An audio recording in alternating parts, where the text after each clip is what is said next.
Good morning, good afternoon, good evening, wherever you are, whatever time it is. Welcome back to The Secrets of a Ghostwriter.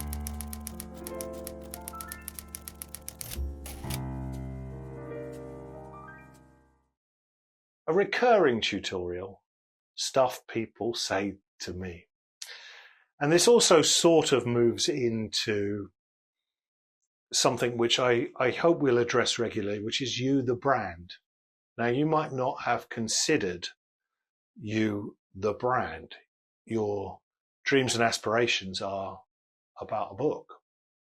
So I'll park that and I'll address that. Stuff people always say to me. One of the phrases I hear is, I know I've got a book in me, or people tell me I've got a book in me. I'm encouraged and amused by this. Firstly, I think one of the purposes of these tutorials is to get as many people writing as possible. So brilliant. I'm amused because there is something about the book world which is a little bit cloud cuckoo land. It's a little bit dreamy. There's no other business in the world that thinks of product in terms of one. I'll just explain. There are some people who are only ever going to write one book, okay? And the biggest category of that will obviously be autobiography. Though you'd be amazed, there are some people who've written 2, 3, 4, 5 autobiographies. Pass. I do have a tutorial on autobiographies, by the way, but if we put that to one side and you know you've got a book in you, why don't you think you've got 2, 3, 4, 5 books in you?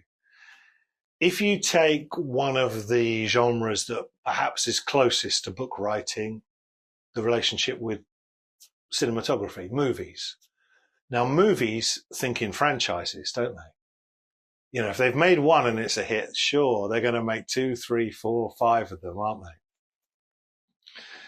Because you're just repeating the formula. It's a license to print dollars. If you've got that amount of skill in you, are you telling me that that skill begins and ends in one book? If you think of some of the one-hit wonders that you might have heard on the radio, I can think of one. It comes to mind straight away. British band in the 1980s, Dream Academy, had a hit with Life in a Northern Town. It's a great song. It's been sampled, so it appears on other records. But to most people who remember Dream Academy, this is all they know.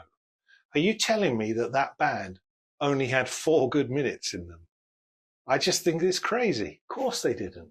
Now, obviously, there are other factors at play, like marketing, which can determine whether or not you'll ever discover anything more from them. But if you've got a book in you, there's a very clear marker as to whether that is ego and vanity or whether this is what you should be doing. Okay? Some people tell me I've got a book in me. It ticks a nice egotistical little box. A lot of those people will never ever see print. If you've got a book in you and you're any good at it, you will want to write more. It's quite helpful to think about that before you start the process, because as I said, we'll talk about you, the brand. And if you are creating a franchise, which you would be, then it's quite hard to suddenly at book 2 or 3 realize, oh, I've actually got a franchise on here, but I did that in book 1 and I wish I'd factored that in. Now I'm on book 3 and the franchise is sort of moving. So I think it's a really helpful piece of advice to ask yourself that question. Have you got a book in you, or actually have you got more than one book in you?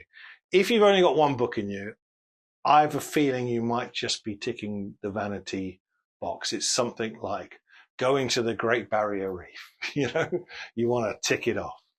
But if you are watching this and you say, you know what, I think that I've got one or two in me.